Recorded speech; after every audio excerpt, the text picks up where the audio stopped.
అందరికీ నమస్కారం అండి. ఇంట్లో ఉండే వస్తువుల గురించి చాలామంది ఎంతో శ్రద్ధ చూపిస్తారు. ఇంట్లో డెకరేషన్ ఐటెమ్స్ కానీ, అలాగే పూజా గదిలో పెట్టుకునే విగ్రహాలు కానీ, ఇలా ఎన్నో విషయాలను గురించి ఎంతో శ్రద్ధ చూపిస్తారు. అయితే ఇంట్లో పెట్టుకునే వస్తువుల విషయంలో ఎంత శ్రద్ధ చూపిస్తారో, అలాగే ఇంట్లో ఉండకూడని వస్తువుల గురించి కూడా అంతే శ్రద్ధ చూపించాలి. అసలు ఇంట్లో ఉండకూడని వస్తువులేంటో ఈ వీడియోలో మనం తెలుసుకుందాము.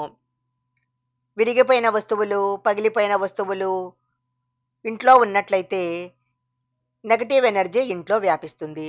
అలాంటి వస్తువులు ఉన్న ఇంట్లో మానసిక అశాంతి, ఇంట్లో గొడవలు లాంటివి తలెత్తుతాయి. పూజా గదిలో ఉండే దేవుడి పటాలు కూడా పాతబడిపోయినవి, చిరిగిపోయినవి, విరిగిపోయిన విగ్రహాలు ఉండకూడదు. పూజా గదిలో పాతబడిపోయిన విగ్రహాలు గాని, దేవుడి పటాలు గాని ఉన్నట్లయితే మీరు చేసే పూజకు ఎలాంటి ఫలితమూ దక్కదు. అందువలన పూజా గదిలో ఇలాంటి విగ్రహాలు ఉన్నట్లయితే వాటిని వెంటనే తీసేయాలి. అయితే మంగళవారం, శుక్రవారం రోజుల్లో దేవుడి పటాలను తీసి బయట పడేయకూడదు. అలాగే దేవుడి పటాలను కానీ, పూజా గదిని కానీ మంగళవారము, శుక్రవారము శుభ్రం చేయకూడదు. కొంతమంది నైటీలు వేసుకొని పూజలు చేస్తుంటారు. నైటీలు వేసుకొని ఎప్పుడూ పూజలు చేయకూడదు. పూజా గదిలో ఉన్న దేవుని విగ్రహాలు ఒకదానికొకటి ఎదురుగా ఉండకూడదు. వంటగదిలో చీపుర్లు పెట్టటము, చెత్త డబ్బాలు పెట్టటము మంచిది కాదు. పెళ్ళైన స్త్రీలు స్నానం చేసిన తర్వాత తడి చేతులతో నుదుటిపైన కుంకుమ పెట్టుకోకూడదు. అలా గనక కుంకుమ పెట్టుకున్నట్లయితే భర్తకు కీడు సంభవిస్తుంది అంటారు. నెలసరి వచ్చిన సమయంలో 1వ రోజు, 5వ రోజు ఖచ్చితంగా తలస్నానం చేయాలి. ఇలా తలస్నానం చేసేటప్పుడు నీటిలో కొద్దిగా పసుపు వేసుకొని స్నానం చేయాలి. అలా చేస్తే జాతకరీత్యా ఉన్న దోషాలన్నీ తొలగిపోతాయి. చాలామంది ఇళ్లలో పంపు నుంచి తరచూ నీళ్లు లీక్ అవుతూ ఉంటాయి.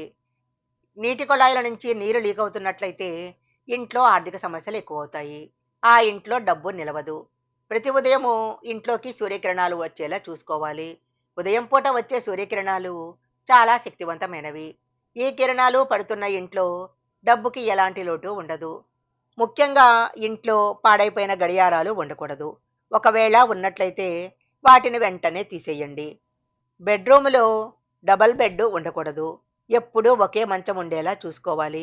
స్నానం చేయకుండా ఇంట్లో ఉన్న బీరువాని అస్సలు ముట్టుకోకూడదు. బీరువాలో నుంచి వస్తువులు తీసుకున్నప్పుడు బీరువా తలుపులు మూయకుండా అలానే తెరిచి ఉంచకూడదు. చాలామంది ఆదివారము జుట్టు కత్తిరించుకుంటారు. కానీ ఆదివారము జుట్టు కత్తిరించుకున్నట్లయితే జాతకంలో దోషాలు ఏర్పడతాయి. స్త్రీలు వంటింట్లో వంట చేసేటప్పుడు ముఖం ఎప్పుడూ తూర్పు దిశలో కానీ, ఉత్తర దిశలో కానీ ఉండేటట్లు చూసుకోవాలి. చాలామంది ఉదయం నిద్రలేచిన వెంటనే అద్దంలో తమ ముఖాన్ని చూసుకుంటూ ఉంటారు. అయితే నిద్రలేచిన వెంటనే ముఖాన్ని చూసుకోవటం మంచిది కాదు. సుమంగళి స్త్రీలు ఎప్పుడూ కంటనీళ్లు పెట్టుకోకూడదు. అలా గనక కంటనీళ్లు పెట్టుకున్నట్లయితే పుట్టింటికి మెట్టినింటికి కూడా దరిద్రం తెచ్చిపెడుతుంది. దేవుని పూజలో పువ్వులకు చాలా ప్రాధాన్యత ఉంది. పూజకు ఉపయోగించే పువ్వులు ఎప్పుడూ తాజాగా ఉండాలి. పూజలో వాడిన పువ్వులను మర్నాడు వాటిని తొలగించాలి. వాడిపోయిన పువ్వులు పూజా గదిలో ఉన్నట్లయితే ఇంట్లోకి నెగటివ్ ఎనర్జీ వస్తుంది. జ్యోతిష్క శాస్త్రం ప్రకారము ఇంటి ముందు గోరింటాకు చెట్టు ఉండకుండా చూసుకోవాలి.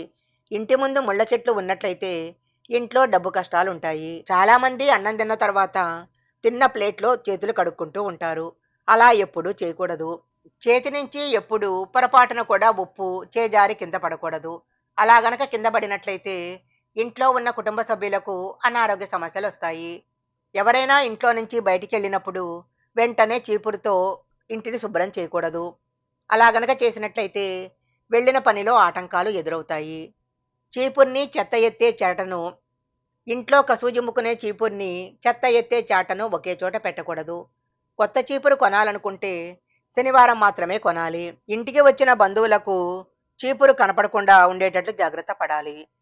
శనివారం రోజు ఎట్టి పరిస్థితిలో కూడా రాళ్ల ఉప్పు, కందిపప్పు, వంట నూనె, చెప్పులు, కొత్త బట్టలు, ఇనప వస్తువులు, మినపగుళ్ళు, అగ్గిపెట్టె ఇలాంటి వాటిని కొనకూడదు.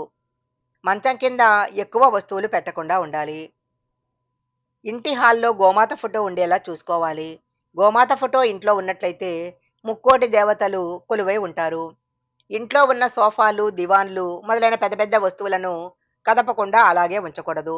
అప్పుడప్పుడు వాటిని మార్చి సర్దుకుంటే ఇంట్లో నెగటివ్ ఎనర్జీ చేరకుండా ఉంటుంది.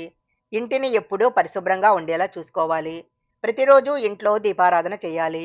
చాలామంది దీపారాధన చేసేటప్పుడు ఒక దీపం మాత్రమే వెలిగిస్తారు. అయితే పూజ చేసేటప్పుడు 2 దీపాలు వెలిగించాలి. ఆవు నెయ్యితో దీపారాధన చేసినట్లయితే చాలా మంచిది. ఇంటి గుమ్మం ముందు డస్ట్‌బిన్‌లు పెట్టకూడదు.